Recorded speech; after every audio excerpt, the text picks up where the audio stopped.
Pika, Pika! We will come to your earth and steal all your silverware. Implore. I'm gonna implore you guys. Card games on motorcycles! In a world where two ordinary gamers team up to fight the forces of boredom. This is their podcast, and this is their story. Hey guys, it's Hodder. Welcome to episode 8 of Two Guys in a Game. As you can probably tell by the absence of my good friend Mr. Caz and Hodder Jones, I am flying solo this week for this intro, as unfortunately we have had some kind of a bit of a weird week last week and a little bit of this week here at the Two Guys in a Game camp. Unfortunately, for this episode, we were not able to get our schedules to line up, as I had kind of a, we'll say a crappy week last week that kind of took up a lot of my time. My grandfather did pass away, so I had the days that we were supposed to do the podcast, I was unfortunately dealing with family matters and that. Thank you to everybody who took the time to reach out to me and send their condolences, and that means the world to me, so thank you very much. As well, obviously, to my good buddy Caz for everything that he did to help me through that tough week. So what we're going to do here today, aside from our normally scheduled programming, what we have done is we have pulled a episode from the Hodder Show that Caz and I did before we were going to do Two Guys in a Game. This episode was actually the episode that made myself really realize that, you know what, we have something here with the two of us, and I think it is a really great episode. I'm really excited for you guys to hear it. For new fans of the show, and people who only listen to Two Guys in a Game and don't listen to my other podcast, The Hodder Show, and this is in no way a plug for The Hodder Show or anything. This is just kind of me, in a way, I guess, pulling something out of nothing. I think it's a really great episode, and I really hope that you guys enjoy it. We will be back to normal form next week with your regularly enjoyed Two Guys in a Game. Mr. Caz and Hodder Jones will be back in action, as will I. Very much looking forward to that. But before I go any further, I want to actually just give a quick shout out to somebody before we head into the podcast. You will not hear from me again. There will not be an outro or anything. We're just kind of going to cut this in. I'm definitely looking forward for you guys to check this out. But I want to give a quick shout out, without our regular shout out music, to a new friend of ours and a new listener of the show. His name is Dylan Hunter, and I would be remiss not to say something about this guy, because he took the time to send us a message first on Instagram saying that he genuinely really enjoyed the show, and he was just so awesome. He also gave us a review on Facebook, which was very unexpected, and if you guys saw it, obviously if you follow us on the Facebook, you did see it. Some very kind words to say about Caz and I, and we really, really do appreciate it. Dylan, Caz does as well, obviously, and I'm sure we will thank you again next week when we are back to a regular form. He's all the way from California, actually, so it was very cool to have someone hit us up who was not kind of in our immediate friend group or from around us. So thank you very much, Dylan, for that, man. We really, really appreciate it. Thank you for your support, and thank you for listening to this podcast as well. Big shout outs to the regulars here on the show that I always give a shout out to. Still Loading Podcast, buddy Joss over there, the Drinks with Larry crew, Boy Stick, and as well as to the Amazing Nerd Show, Christian and Damon. They have a great podcast over there. Shouted them out before on the show. They are now finally doing their full podcast, so definitely go check them out. It's the Amazing Nerd Show. You can find it everywhere you listen to your podcasts. But we are going to right now head into the podcast with myself and Caz talking about basically why we love Majora's Mask. I think it's a great conversation. Really think you guys are going to like this chat. So let's get into it. You had a really cool idea for like a top 10 list kind of thing that we've now since kind of transformed into something else, and that was just talking about music from Zelda. Yeah. As collectively, I would say Zelda is our favorite game. Oh, definitely. It's there, yeah. And the more interesting part is the fact that Legend of Zelda Majora's Mask is actually both of our favorite Zelda games, if I'm not mistaken. Yes, so absolutely. My favorite. Absolutely. I thought it would be cool to talk about why we love Majora's Mask, and one of the reasonings that I know that both of us love Majora's Mask is because of the music. Mm-hmm. So kind of talking, hey, like, here's why we love Majora's Mask. I know for me personally, just overall, on a grand spectrum of things, Majora's Mask has been one of those games that I always go back. I always go back to that one, no matter what. You guys heard me talk about it on episode, I want to say, oh God, this was back in like the tens. I'm actually right now, just to kind of break character, I'm actually scrolling on the SoundCloud to try and find the episode because I can't remember which one it was. Episode 9 of the Hodder Show. That's right, episode 9. There was a rant about Majora. Yes, back in the day, I talked about episode 8. I talked about how Ocarina of Time taught me how to read, and Majora's Mask taught me how to feel. And it's just this overall tone of the game where it's such a darker setting. Yeah. And it's so much more intense. And the characters, to me, like the little side characters in that, like not even like the main side characters, they're so much more interesting. And they all have a backstory, and you kind of see progress throughout the 3 days what exactly like happens to them and how their characters develop. Yeah, of course. It's like, to me, it's always been just this weird game because it's the sequel to Ocarina of Time, so they say, because it was on the same console, it was the same graphics, and all the characters were the same models and stuff. Yeah. But it's almost like this eerie, like, I don't even know how to describe it, like a limbo kind of place you're in. Like, it's just creepy like that. Like, it's almost like you're dead as with all these people, or you're just not, or you haven't accepted death, and it just feels like that kind of game. Like, because it surrounds death. Like, the whole game, like every mask that you find, it's a dead person. Like, well, I mean, the ones that transform you, like it's a dead person. Yeah, they're dead people. And it wasn't until I was much older, like we were talking about this before we press record, like you just said, every mask that you get is from a dead person. Someone died to give you that mask. And when you're a kid, I don't really think you realize that. Like, you're running around, I played Ocarina of Time, this Majora's Mask game, and right off the bat, the second you turn the game on and you go through that awesome chase sequence with the Skull Kid, after we stole Epona from you, which I know that chase music is some of your favorite music that is on Majora's Mask, just as a whole. Oh yeah. That chase music is so good. I'm gonna get flagged for copyright, but that's okay. It just makes you want to. You're just like, it's urgency. Yeah. Like, gotta get my horse back. I gotta save the world in 3 days. And it's like, man. Yep. And it's just this really intense, and right off the bat, it sets the tone for the whole game. Because you're like, oh, this is not a cakewalk. This is not that Ocarina of Time is a cakewalk, but like, it's kind of, I guess in a way there is a sense of urgency with Ocarina of Time, because you want to go, you want to save the world, you want to save the princess, and blah, blah, blah. But with this game, it's like, it is very apparent very quickly, okay, this game is not going to be...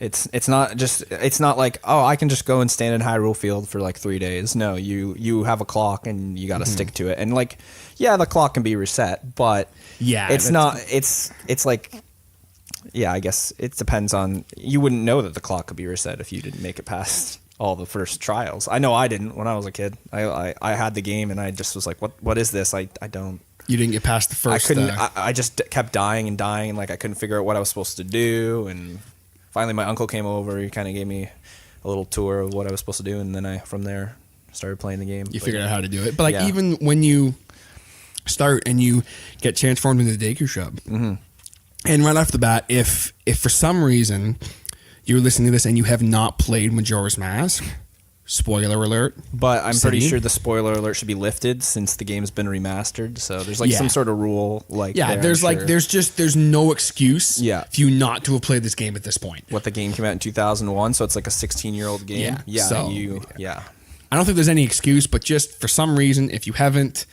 I'm sure there's going to be that one person. Oh, you did say spoiler alert. So there's always that one guy.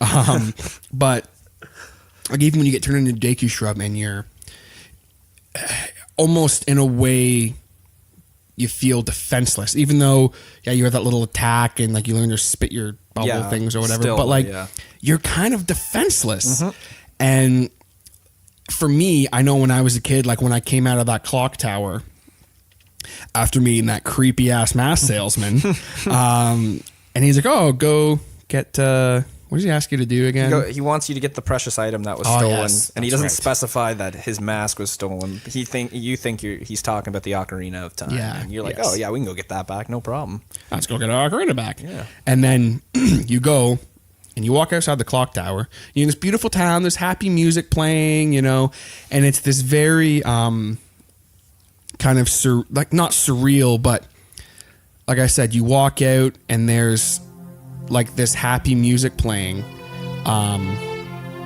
That's not the happy music. I'm gonna stop doing this now. But it's like Close. Sorry, folks. You were close. That was a clock tower. I don't know where. There we go, folks. You walk out. Sorry, I'm new to this, folks. You walk out, and it's this very nice, beautiful town, and you're just like, okay, what do I have to do here? I'm gonna walk around. The music starts kicking in, and you're just kind of like, okay, and you're like, okay, this isn't so bad. And you run around, and then all of a sudden the dog friggin' attacks you, and he lets out that scream that still to this day, that Deku Shrub scream. Yeah. It sends chills down my very soul. I hate it. Yeah, I wanted to kill that dog. Yeah. That's why when you put the Goron mask on, you get your revenge on that dog because it runs away screaming. It's like, yeah, screw you, dog. And it's just like, man, like right at that moment, you do that, and then you look up and you see that moon, and it's just this whole sense of urgency and just, oh no, what have I gotten myself into? Yeah, I think it's interesting because it's like it's a different setting than like obviously it's a different setting than Ocarina, but it's also just a different feeling. Like getting back into that, and you're like, oh, I know all the mechanics since I just played Ocarina. But then for me, even like with the fairy, like Tattle. Yeah. Like I still look at it where I go like Navi was a pain in the ass. Like, hey, listen, hey, but she was like connected to Link. Like they were bonded.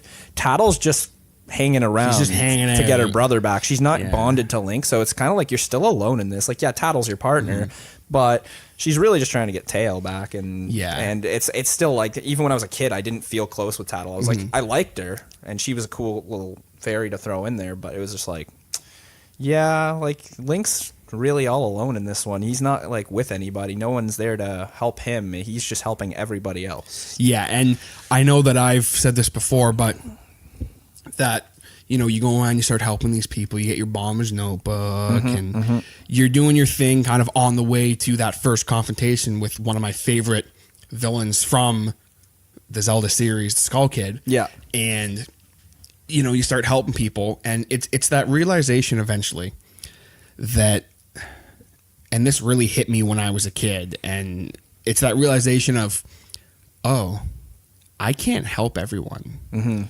Like in that 3-day period, you cannot help everybody. No, you can't do everything. Someone gets left behind. Someone either gets their cow stolen, or someone doesn't get toilet paper, or like whatever it is. Yep. And that realization as a kid, like that really messed me up. Yeah. I was like, oh, like I was thoroughly upset for days afterwards, and I didn't want to play the game because I was like, man, like you play games like this because you want to be the hero, you want to help everyone, and then when it's, oh, you mean I can't help everyone? That's not good. Yeah.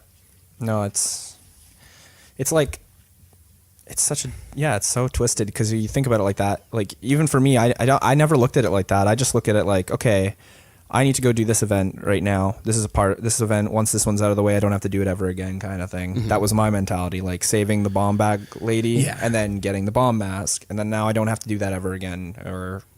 But yeah, I guess when you look at it through that way, it is tough. That's a tough way to look at it. It's just when you're a little kid and you're just like, oh, like I can't help that lady again. That lady's gonna get mugged and there's nothing I can do. And it's like, man, sorry, old lady, I'd like to help you, but instead I'm gonna go and Legend of Zelda Groundhog Day. Yeah, pretty much. Pretty much. But like as you progress through the game and you have that first confrontation with the Skull Kid, And I'm not even gonna try and play music again, guys, because I messed that up so bad. I'm embarrassed. But if you guys play Majora's Mask, you know the music, you know how it goes. Yeah. But that music, that Majora music, with that weird drum, that bam, bam, bam, Yeah, the one like, with the it's the final day, like when the clock tower opens and you're up there for the first time. You're staring up at this floating figure, and of course, you know, you're like, okay, I'm ready to go. Let's go. Like, you're a hero. You're the hero of freaking time. You're gonna go right at him. Who is this guy? He's some skull kid. You heard of me, kid? I'm Link. The I don't hero care of if you time. turn me into a Deku. I'm still gonna take you out with this bubble. Boom. And what happens? And he gets his ocarina back. And the skull kid's all like, whatever. It's just a dumb ocarina, anyways. Yeah. Well, it's a thing of like, I'm like, when I'm a kid, I'm under the assumption, okay, I'm gonna hit him with this bubble. I'm gonna wreck him. He's gonna be like, oh no, I am defeated. I beat Ganondorf and Ganon. I mean, come on. Yeah, exactly. And then you hit him with it, and like he drops your ocarina, and that's great. But then afterwards, nothing. Yeah, you can't do Doesn't anything. hurt him. Yep. And it's like, what the hell? Yeah. I want to make sure that I defeat this guy, and you can't. So then you're like, what do? I remember it took me a while before I figured out, I actually have to pick up the ocarina and like play the Song of Time. Yeah, that's not something that would occur to you because Song of Time didn't do anything before, really. I mean, Yeah, in Legend of Zelda, what did the Song of Time do? Ocarina, all it does, it was open the door of time and then move blocks around for you. Yeah, So like that's so minimal. I mean, now thanks. it's like such a big part of the game. Once you get into Majora's Mask, they actually gave it a purpose. And Yes, and it has multiple purposes. Yes. Like for example, the double Song of Time. And the inverted song, the inverted. best song in the game. Because with Yes. that, once you learn that song, like when I was a kid, the second someone showed me that song, it's like, I got this game. This game I got it. I got it. This game is going to be my biatch. Yeah. I'm going to. Exactly. This game is going to be my biatch. Ah. Yeah, I was even talking to one of our coworkers, and she didn't know about the inverted Song of Time. Really? Yeah, and I was like, Who was that? Do I know who they are? Yeah, Haley. It was Haley. Shout out to Haley. I'm pretty sure. Was it her? I'm pretty sure. There's somebody I was talking How to. do you not there. know about the Song of Time, Haley? Come on. Well, yeah, I know, right? Like, if my brother was playing, I'd be like, "What? Yeah, Dude. here you go. I'm just gonna slide this over to you. Just play that song backwards," and he'd probably be like, "You're lying." No. No, really. Play the song backwards, and it will slow time down. Yeah. We're not joking. Yeah. If for some reason you didn't know that, folks, literally play the Song of Time backwards, and it will slow time down, and it makes the game much easier. Yeah. But then at the same time, it's like, oh, that's cheating, and it's like, No. yes, but no. They put it in the game so Yeah. you would have enough time to actually do all the crap you want to do, and because there's so much to do, and I mean, when you get so basically, we'll kind of just run through the game, and like we'll just talk about it. When you get your ocarina back, you go to the Happy Mask salesman. I will never forget his face. Yeah, he shakes you basically like a baby, like that you're not supposed to be shaking. Yeah, just what the hell? You didn't get my mask back. I'm gonna kill you. First, of course, he makes you into a human again with the Song of Healing, which is personally, that's like one of my favorite like songs in gaming. Reverse Saria song. Did you know? It's the reverse of Saria song. Yeah. Yeah. When I realized that, it kind of bummed me out because I was like, I really love that song, but at the same time, I'm like, whatever, you know. Yeah, I know. Yeah. But it's like, you know, you get back and you're like, okay, like you're a human again. So okay, I can do this now. I'm human Link. Yeah. Everything's great. Everything's dandy. And then you have to go to the swamp, and everything is not dandy, and you really start to see the effects of what the Skull Kid has done, and you really see here's all this misery that he's caused, and here's what the moon is doing to people and how it's making people crazy. Like literally, I remember walking into the swamp and poisonous water right off the bat, and you're like, oh, How I can't swim in this. yeah, like water will hurt me. What the hell? I used to swim around. Hey, man, I could dive up to 10 seconds. Okay? I was a champion in freaking Ocarina of Time. And now you're telling me I can't swim in no goddamn water. What the hell? The thing that got me with the swamp was always the Deku Palace. Yeah. Because I always was like, well, how do you get through this? And then one day, I was like, I figured out there's a hole on the side of the palace. You can skip the whole thing. And I was like, okay, well, I wish I had known that when I was a kid, because I hated it, because it was like such a big, it was so scary. Like you're walking through, and then you don't want to get caught by a guard, and then all of a sudden a guard will just like whip around, and it's just like the whistle blow goes off, and you're like, shoot, and then you get chucked out of the palace, and yeah. And it's just like the worst moment of your life. It's like similar to it's not as easy, but when you're playing Ocarina of Time and you got to go see Princess Zelda and you have to sneak past the guards. Oh yeah. Obviously, it's much harder than that. And because I was kind of like, oh, I've done this before, no problem. And I kept getting caught. And I was like, what the hell? But then you get past it, and then you see what's going on there, and excuse me, got to go save the Deku Princess, and you're like, I can save the Deku Princess, man. I'm Link. And the coolest thing about the whole thing is when you finally get to that first temple. Yeah. Because I remember thinking, like, I'm playing this game, go, okay, when's the first dungeon?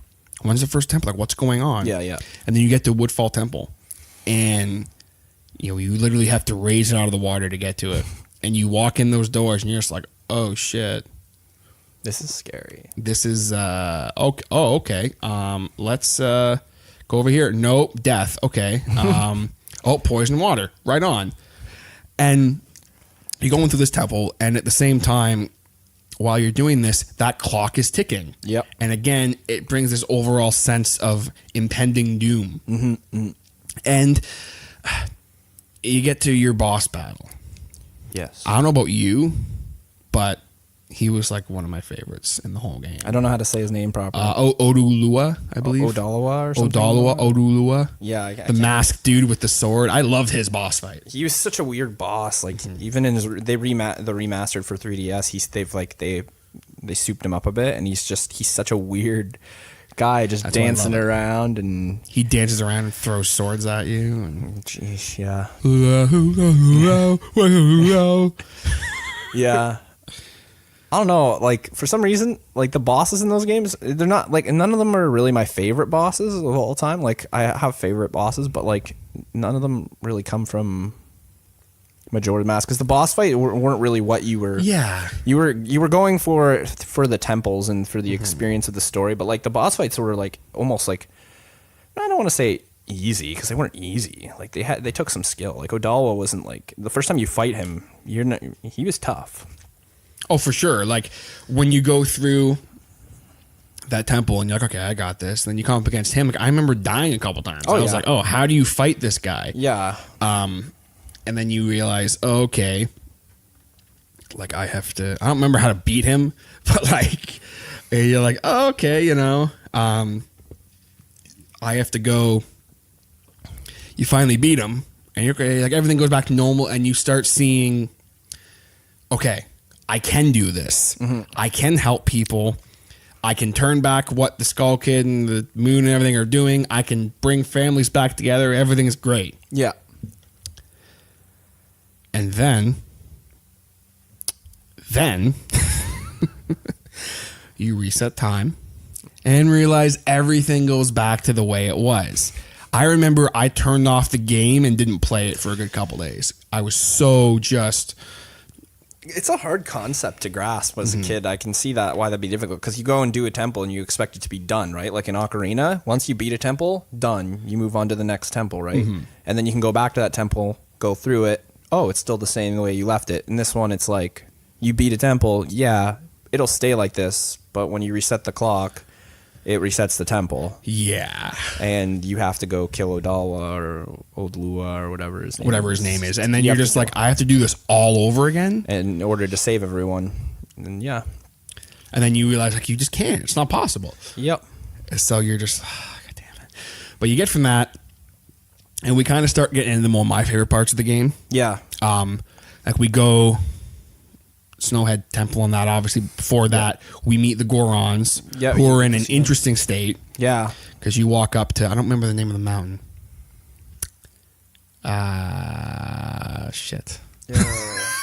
Mountain Village or whatever it was. I feel like I'm overthinking it. You walk in, you're just like, okay, what do we got? And then it's snowing away and you're like, oh. And I remember I was so surprised to see Gorons In snow. because you're just like, it's the polar opposite of what you would think. You meet that first Goron and he's outside shivering. Yep. Mm-hmm. And you're just like, okay, you walk in and the baby's crying. He wants his dad and everything. And you go through all that. And then you meet the Goron hero Yeah. who has died. Spoiler alert. Yeah, well, you know, he's a ghost, so He's kind of a ghost, so you figure that out pretty quick that he's dead. And it's like, that's the first time that you see the Song of Healing. yeah. You use it to heal him, and then he turns into a mask, and you're like, oh, this is a dead person. Yeah, you've healed him of all of his stresses and worries that he had in the afterlife, and now he's leaving his shell behind for you to wear. And like, that is a heavy thing. And you don't think about it as a kid. You're just like, oh, cool, I can transform into a Goron now. Sweet. You know. And the mask transformations, Oh, like, first time you put on that mask. Yeah. God, it's like, what the hell? Like, this is a game that was rated E, made for children. Like, I remember just it would mess me up. It's so terrifying. Like, friggin' the Goron, the mouth is just like, like that, just screaming. Or like the friggin' Zora looks like a vampire. Yeah. Like, that was so creepy. I don't know which one's creepiest. Even Fierce Deity, when you put his mask on and Link's eyes are still there for a second, and you're just like, okay. What the hell? I don't know. I think that personally, the Zora is my favorite transformation one. Yeah. But also, the Zora is my favorite character to be. Yeah, he was everyone's favorite because once you became Zora Link, you were like basically adult Link kind of thing, right? Kind of the same deal. But with Snowhead, it's like you go into this temple and everything's ice and it's cold, and it's the same thing. Once you go through and you beat it, you have that great boss fight where you have to be the Goron and roll. I love being the Goron because I loved obviously rolling around. And there's all the fun you can have as a Goron, unless you go into water, then That's always fun too. it's not so fun. Sinking potato. Sinking potato of death, because you just instantly die. Yeah. But you're just like, okay, you go through and the same thing. You see the after effect of what you've just done. Okay, here we go. Oh, the snow's all gone. Yeah. And you're like, right on, I did it. Yeah. I brought the bees back that are going to pester me. Stupid bees. Go Freaking away. bees. And then like you can go and you can get the sword upgrade and everything. Oh, Like, yeah. everything's cool, but then again, same thing. Eventually you have to restart, and it's like, oh, I have to do this all over again if I want to. Yeah, but wouldn't his sword reset? Plot hole.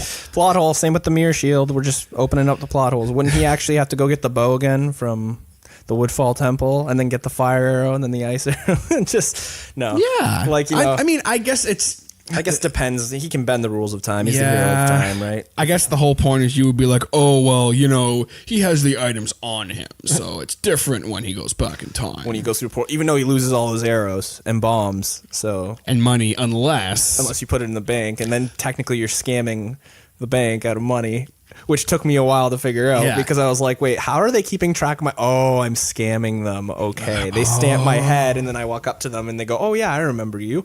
When I stamped your head last, you had $1,800. So what do you want to do? Deposit $200 and then go back in time and then steal money from you?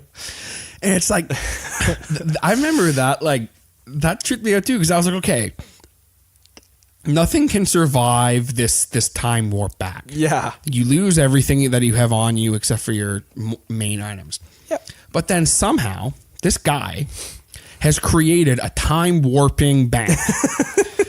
Like, I don't know if he has a portal gun or what, but he's just like this dude who clearly is an idiot, but somehow has enough scientific knowledge and brain capacity To build time-proof safes. I want a time-proof safe. Maybe if I put money in it, it'll just magically grow. Yeah, God. no, it wasn't until I started playing it again on the 3DS and I was just like, oh, wait a minute. I'm stealing from this guy. I'm legitimately going back in time, telling this guy I have this much money, and he believes me because he stamped my head with this. Because he has a stamp. And he's like, yep, no problem. And then he looks in his bank one day and he goes, I don't have any money left. Where did it all go? And it's like, you think that'd be common sense, right? Yeah. Like I've never seen you before in my life. Just because you have a stamp on your head doesn't mean I'm going to give you money. But this guy's just like, yeah, no, that's my stamp. Yeah, no of worries, bro. approval." That's my stamp. I must have seen you before, even though I don't remember. Because so many people live in Clocktown, you know, Andrew, Kafai. That's all I can name because those are the only names. The mailman, you know, Kafai's mom. The Sword Master. Swordmaster. He was like one of my favorite characters too, the Sword Master. I love doing his challenges, but then at the same time, it tricked me out as a kid when I found him on that last day.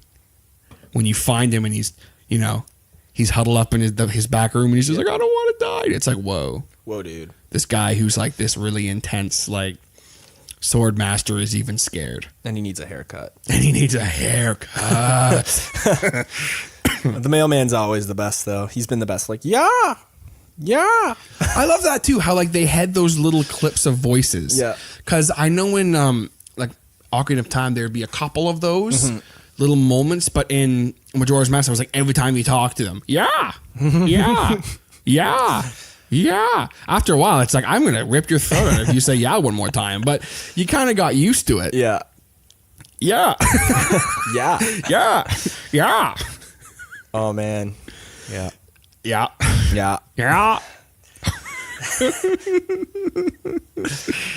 Okay, guys, so we're going to take a quick second to give a much-needed shout-out to our good friend, Mr. Jason Reese from Jaybird Digital Arts. Whether you guys need t-shirts, logos, business cards, phone manipulation, custom art, anything like that, Jason is your guy. You've seen our logo. You've seen how awesome it is. Hit him up today by going to www.jaybird.digitalarts.com. That is JAYBIRD digitalarts.com. Go there right now. Right now, guys. Just pause the podcast.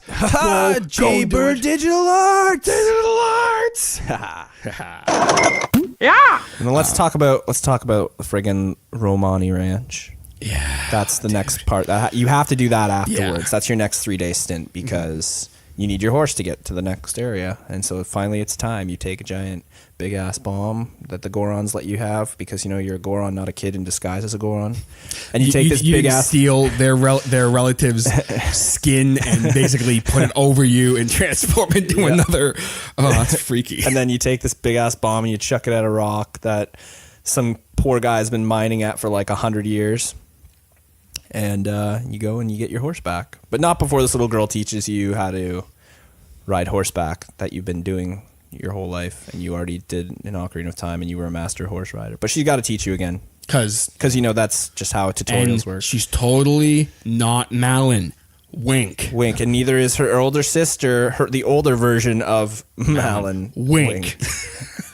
That was the only thing that, like, to me, I kind of like, wasn't a huge fan of with Majora's Mask sometimes. Is that like you're taking these characters and you're just saying, no, they're this person, they're not that person you remember. Yeah. Like I think Gorman was his name. Gorman, yeah. Yeah. Like with him, it's like literally you're just like, that's what's his name in Ocarina? Talon? No. Yeah, it was like Malin or Talon. Yeah. One of them was. And you're just like, wait, that's this guy, and now you're telling me it's this guy, and he has 2 brothers. Yeah, it's like, what the hell? Like, no, like what? That was the only thing. And when I got to the ranch, it really bugged me. Yeah, because I was like, that's Malin. That's one of like the main characters of one of the main side characters of Ocarina. And now you're telling me it's this person, whatever. But speaking of the ranch, obviously, then you find out that she herself has a trouble. Yes, so your horse riding is, or you're like, yeah, I got my horse, and I can go to the next area, and you very well can. You can just take your horse after that, and you can just be like, yeah, screw you, I'm out of here.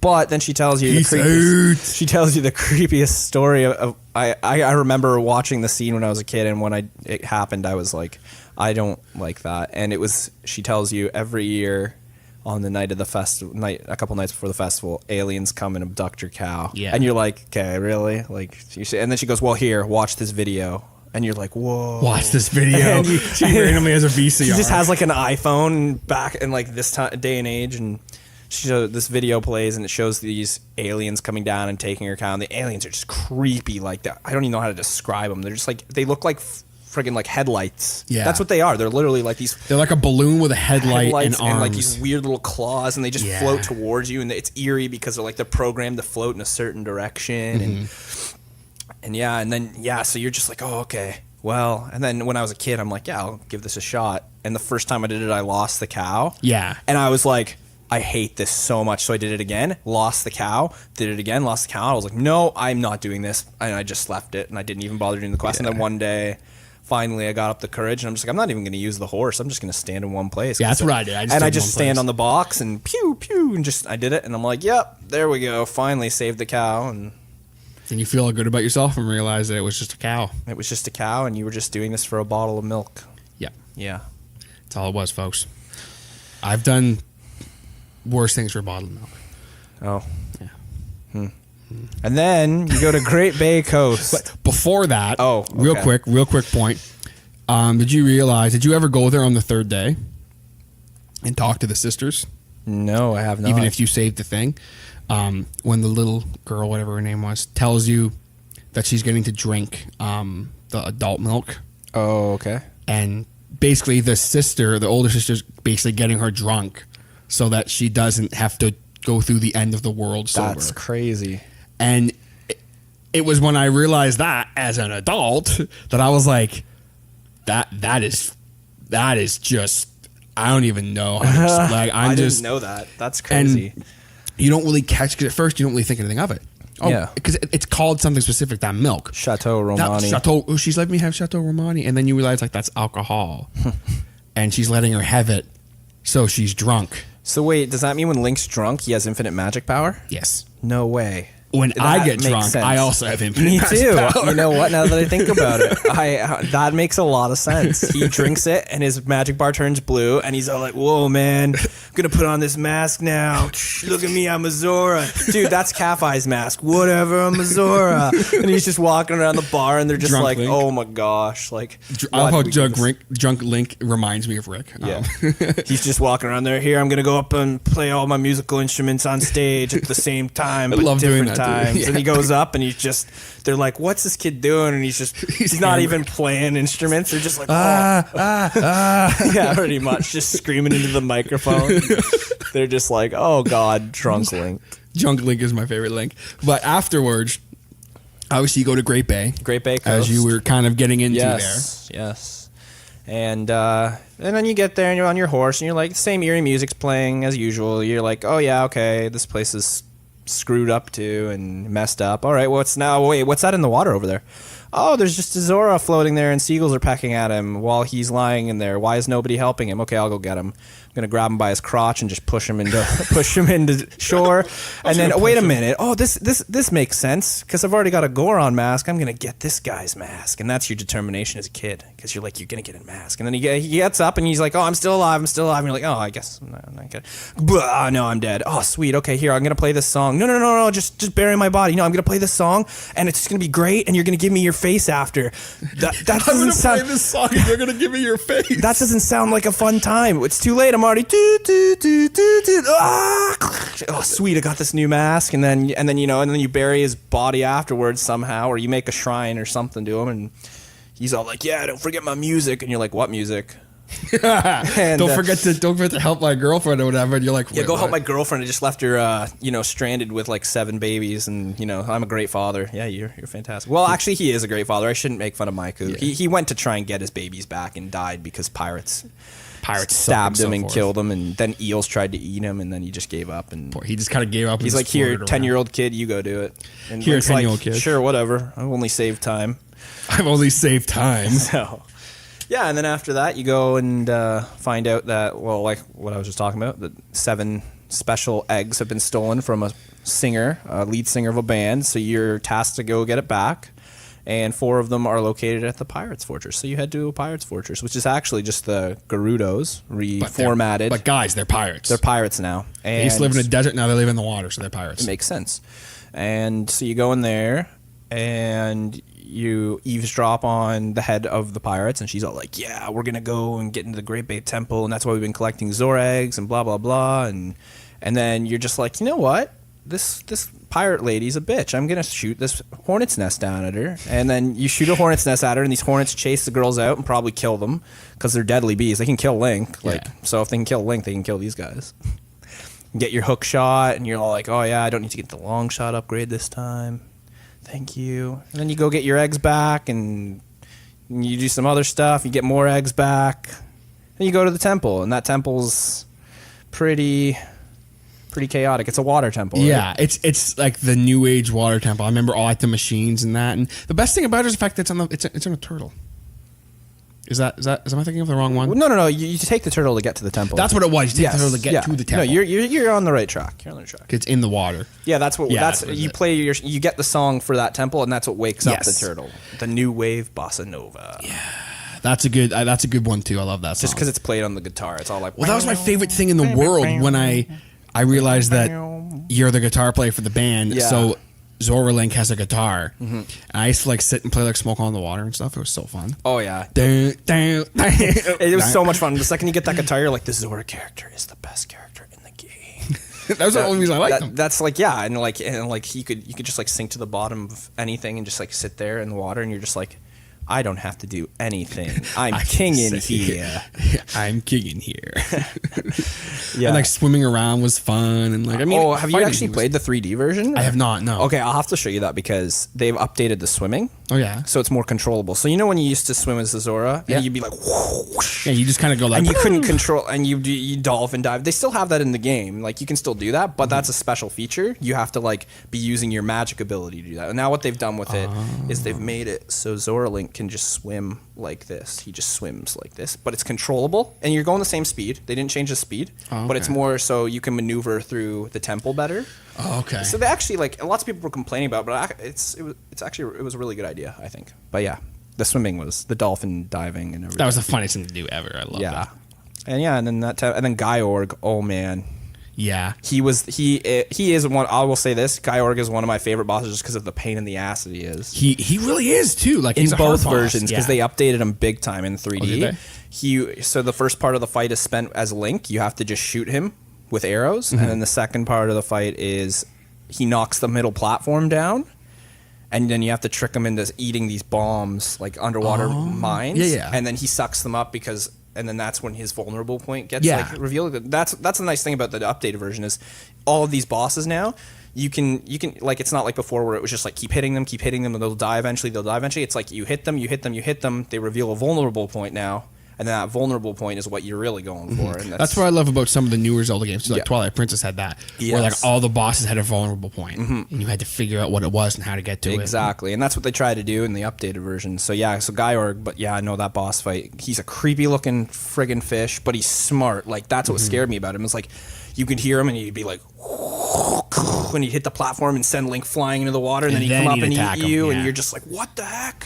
What do I do to beat this guy? Spits out a bunch of baby piranha fish, and they just come over and tear your flesh off, and then you finally beat him, and you're like, oh.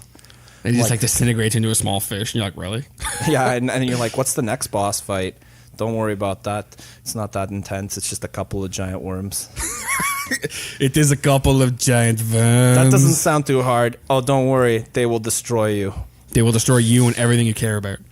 But before that, of course, we have a very cool, interesting area in Icona Valley, which is the area, the land of the dead. Yes. Iconic Canyon. Icona Canyon, that was it. I call it Valley. And like the beneath the well and Well, that. it's kind of the valley, too. Yeah. But Yeah, kind of the same thing. But then, of course, there's like the beneath the well. But I remember when I came and met the two people that live there. Oh, and the like guy's like the mummy, and it's the like that Gibdo, was, yeah. Oh, jeez. That was I was like that was damn. horrifying. Yeah. And like you realize it's her dad, and like you're like, little girl, get away from the mummy, I'm gonna kill it. And then she's like, no, my dad. That's my dad. And you're Just- like, oh, okay. oh man. Then you help them and everything, and it's all well and good. And you enter the. I'm pretty sure Link just did it for the mask, as usual. Here, I'm just going to play this song so I can have a mummy mask. Thanks. You could have just made one out of the paper mache over there. No. I could have, but yeah, thanks. I'd I'll rather just have take your this flesh, thanks. I'd rather have, what you used to be, this terrible monster. Hope you can look at your dad the same way. Bye, little girl. Peace out, little girl. Yeah. And of course you go and you fight the old king of the dead. Oh, yeah, Captain Kita. He was, he's a big ass skeleton, like Yeah. Stalch child, but yeah, like that was that's just a funny little rumpus Yeah. right there where you play the Sonata of Awakening. He gets up and he's just like, "You're gonna have to catch me first, haha!" Yeah. And then you just put the bunny hood on and you're like, "Boom, caught ya!" And he's just like, oh, and then he's such a goofball. Like he's giving Link the rundown, like, "Okay, now you're captain," and he's just sitting there and like, I just Yeah. remember that being the most agonizing scene because I'm just like, I just want my mask. I just want my mask. give him my Get through the damn dialogue. mask. Get through the dialogue. Let's go. And then he gives you the Captain Kita mask, and it's like the coolest mask. You just want to wear it, even though. Yeah. Yeah, I know, that's awesome. Yeah, that's a big portion of the game where you've got to like do a lot of time jumping too, which is fun. It's cool to do that. Yeah. And you get all these little masks. Even something as simple. One of my favorite masks to get was the one that made like dance. Because that one's really fun. the Camaro mask. That was it.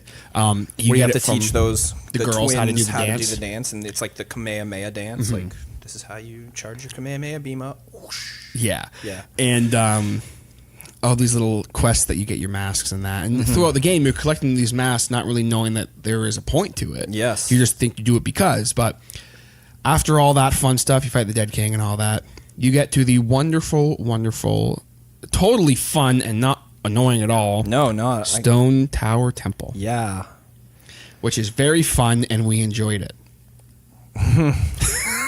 Yeah, it's so great to have to go through a temple twice. Once right side up and then the other upside down. Oh, wait, did I mention you also will have to go back and flip it right side up right before you have to flip it right back upside down again? And then you'll also have to flip it right side up one more time. But that's okay. It's not that painful. Yeah. You know, you've got the mirror shield that's just screaming every time you shine light on it. The most horrifying thing you could put on Link's back. Oh, just a face screaming.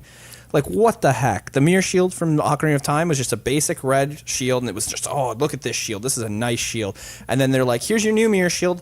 Why is it screaming at me? Because everything in this game is supposed to torture you as a child. I'm telling you, that mirror shield freaked me out. When I got that, I was like, what? Why? I don't even want to use this. Why? That was my mentality. I'm like, can I just switch back to my old shield? Nope, you are permanently fixed with the shield. Okay, it took me a while to get used to that shield. Like, oh, man, I hate that shield. Well, and then it brings up more questions. Like, is this a person trapped in this shield? Or, like, what's the deal? What's going on? Yeah. Why is it yelling?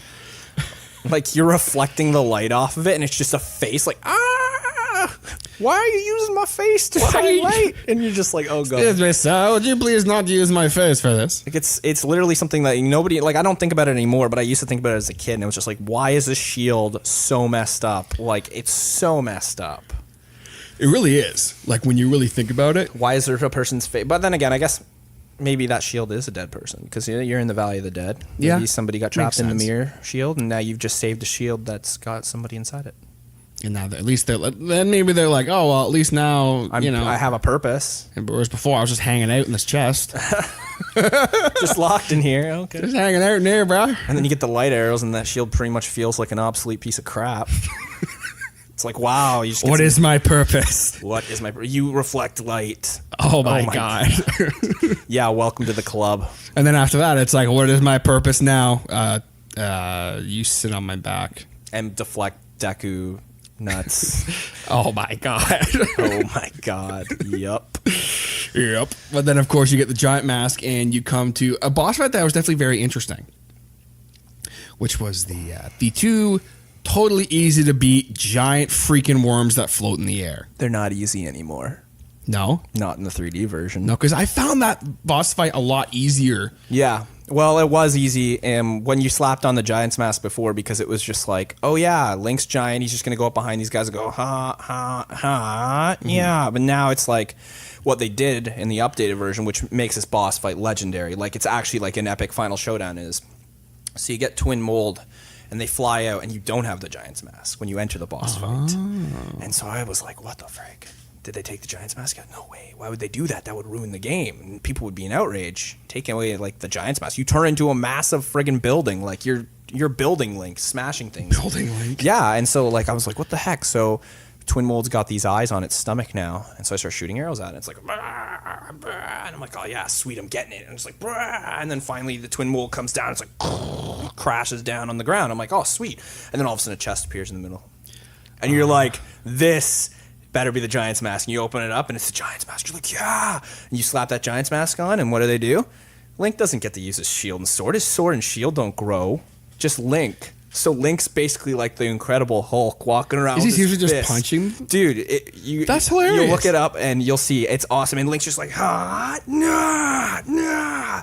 And he's just this hulking beast. And if you got your Chateau Romani before you went into the boss fight, you're basically just going to stay like the Hulk forever.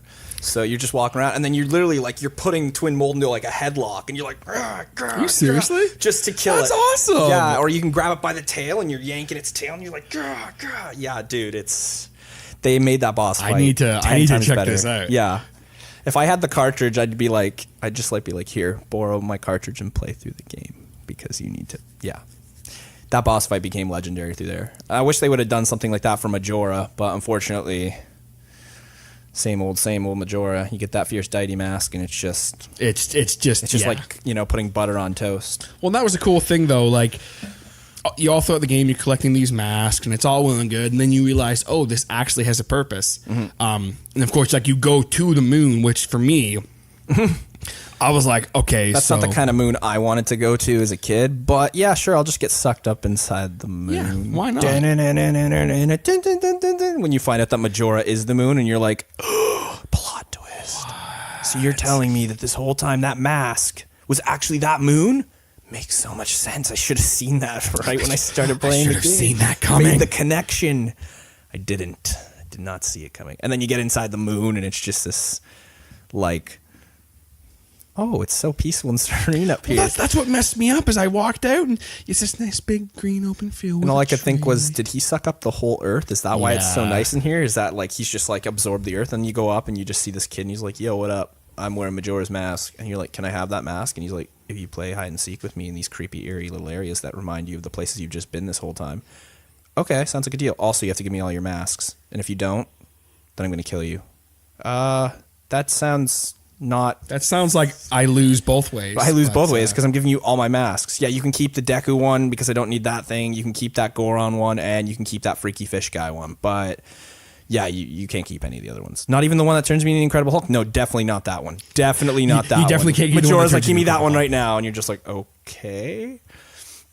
But it's all worth it in the end after you go through these stupid trials. Like the Goron one. Do you remember the Goron trial? Yes. Oh my God. That one took so much effort because you just have to like go into Goron roll mode, and then you got to deflect yourself off of treasure chests until you finally get to the end or in the room where this kid's hiding and just like, oh yeah, you found me. All right, give me more masks. It's like, you dick. Like, you friggin' goat-wearing mask wearer jerk bag. And then after you give all your masks up, you're just like, oh yeah, you go talk to this one kid, and they're like, oh, the other kids are gone. What'd you do? Did you give them masks or something? And you're like, yeah, they told me to. Well, you shouldn't have. No, I'm alone. But you don't have any masks left. Here, you can have this mask. It's just like, my arch rival. And he's just, and Link, you know how Link is about wearing people's skin, so he puts on this mask. Oh yeah, more skin to wear. And he freaking becomes like the fierce deity, and he's basically a god. And it's like, it's Link in Super Saiyan form. That's all. Yeah. That's what I used to think when I was a kid. My uncle always told me, he's like, yeah, when you put this mask on, Link goes Super Saiyan 1. And I was just like, really? Yeah, look at his hair color changes. Like, Link's already blonde, so his hair's got to change into a different color. I was like, no way. And we were totally into Dragon Ball, so I believed him. I thought fierce deity was like him going Super Saiyan, like Link going like, ah, and yeah. You kick Majora's Mask's ass, and the weirdest boss fight of all. It's just, I like that boss fight. It's still, so though, the stages of it. Yeah. And it's so creepy and creepy, like fetish whip Majora, where he's like, whoosh, whoosh, or a little like one Majora's eyeball. Mask, Wraith, or whatever it is. Wrath, yeah. And then you've got like Majora's little like, I'm gonna run around the room really quickly and just freak you out. And the music was like, dun, dun, dun, dun, dun, dun, dun, dun, and he's just running around. It's all fuzzy, and you're just like, good thing I have a sword that just targets you and shoots beams. Well, that's the thing too, is I didn't get the fierce deity mask at first. Yeah. So I did that like the way you're supposed to. Like, oh, you gotta be the Goron for this guy, and that's a hard fight. Like, that's when you don't have the fierce. Obviously, with the fierce deity mask, it is. I did it without fierce deity, but all I did was I got Chateau Romani, and I just used Zora. Just go up to him with your Zora magic, the shield, stun him. Hit him, stun him, hit him, stun him, hit him. It's as fast as fierce deity, like it honestly is.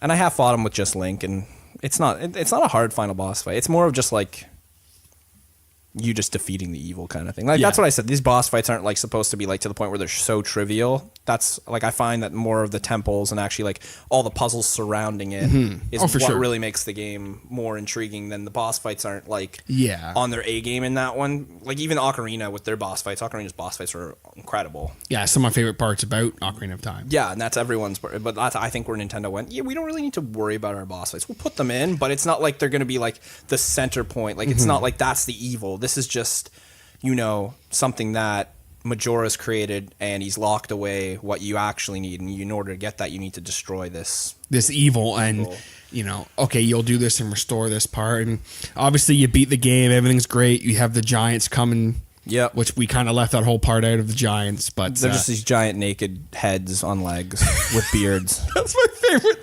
description of that. And like Majora's just looking up at the Skull Kids like, you guys came back and you didn't wear pants. Again, I can see everything. I can see literally everything. And you're like, And that's they're just like, my that's chin. not my leg. That's just my chin. Yeah, sure it is. I bet it is, you freak. And this is my wife. Oh God! And you just see this giant. Oh yeah, no, that's what, like, I didn't like the giants. They are always such a weird little. Yeah, they're so weird. It was just like they didn't have the time to animate their bodies, so they were just like, just make them heads with limbs. That's good enough. They'll hold up the moon. How are they going to hold up the moon? They'll do it. Just put 4 of them on there. All they need is arms and legs, and they're no. Oh, I didn't like the giants either. Now that I think about it, it freaked me out. Yeah. And I mean, of course, everything ends well. It all ends well, so on and so forth. Link rides off in the distance looking for Navi, which he probably never found, and then Link died and whatever. Some other stuff happened. Yeah. But that's have to be a story for another time. Yep. But this has kind of been our it almost we basically just completely explained the whole plot for Majora's Mask. Yeah. Our synopsis It's supposed for to be Majora's like about like talking with the music and stuff, and then we just like Yeah. Well, I kind of said, like, you know, hey, like, let's just talk about why we like Majora's Mask. Yeah, that's true. And I mean, you know, the music and so forth is good too. And yeah. Oh yeah, all the music's great. It's always eerie enough to keep you going. Mm-hmm. And it's like, it's just that right level of eerie where, I mean, you guys heard, like, even like in the chase music earlier, where it was just like, oh wow, like this is you know, something's going down. That main Majora music, that music, like when you're talking to him, that music still to this day freaks me out. Yeah.